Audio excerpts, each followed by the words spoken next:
ડાકોરમાં નવા બનાવવામાં આવેલા ત્રિપાંખિયા બ્રિજ ઉપર બ્રિજના જોઈન્ટ પાસે ગાબડું પડતા વાહન ચાલકોમાં ભારે આક્રોશ છે। ગત 7મી માર્ચ 2024ના દિવસે બ્રિજનું લોકાર્પણ કરવામાં આવ્યું હતું। કરોડોના ખર્ચે બનેલ બ્રિજ પર પહેલા ચોમાસામાં જ તેની પોલ ખુલી ગઈ।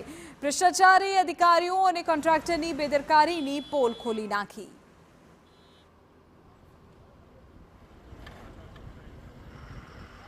ખેડા જિલ્લાના પ્રસિદ્ધ યાત્રાધામ ડાકોરમાં ટ્રાફિકની સમસ્યાના નિવારણ માટે માર્ગ મકાન વિભાગ સ્ટેટ દ્વારા ઓવરબ્રિજ બનાવવામાં આવ્યો હતો।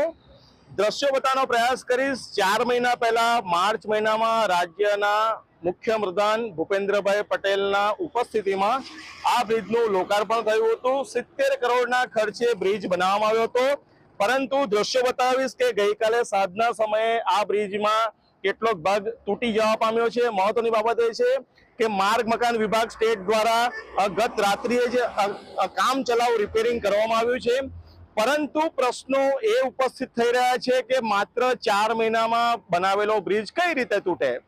ત્યારે જોવાનું રહેશે કે સરકાર દ્વારા માર્ગ મકાન વિભાગના બેદરકાર અધિકારીઓ અને જે તે કોન્ટ્રાક્ટર સામે કયા પ્રકારની કાર્યવાહી કરવામાં આવે છે। ધર્મેન્દ્ર કપાસી, TV9 ડાકોર।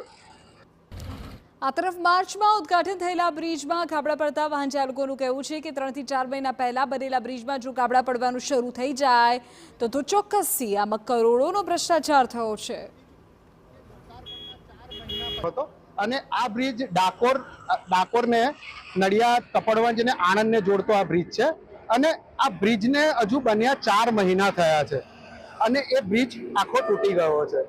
સર્વિસ રોડ નીચે બન્યો ન હતો, જ્યાં જ્યાં બન્યો છે ત્યાં સર્વિસ રોડ ખાડા પડી ગયા છે અને એના કારણે અકસ્માત સર્જાઈ રહ્યા છે અને લોકોના હાથ પગ તૂટતા છે। તો આની અંદર ભારતીય જનતા પાર્ટીનો હળહળતો ભ્રષ્ટાચાર જોવા મળી રહ્યો છે કે 70 કરોડના ખર્ચે જો બ્રિજ બનતો હોય તો એનું નિર્માણ કેવું હોવું જોઈએ।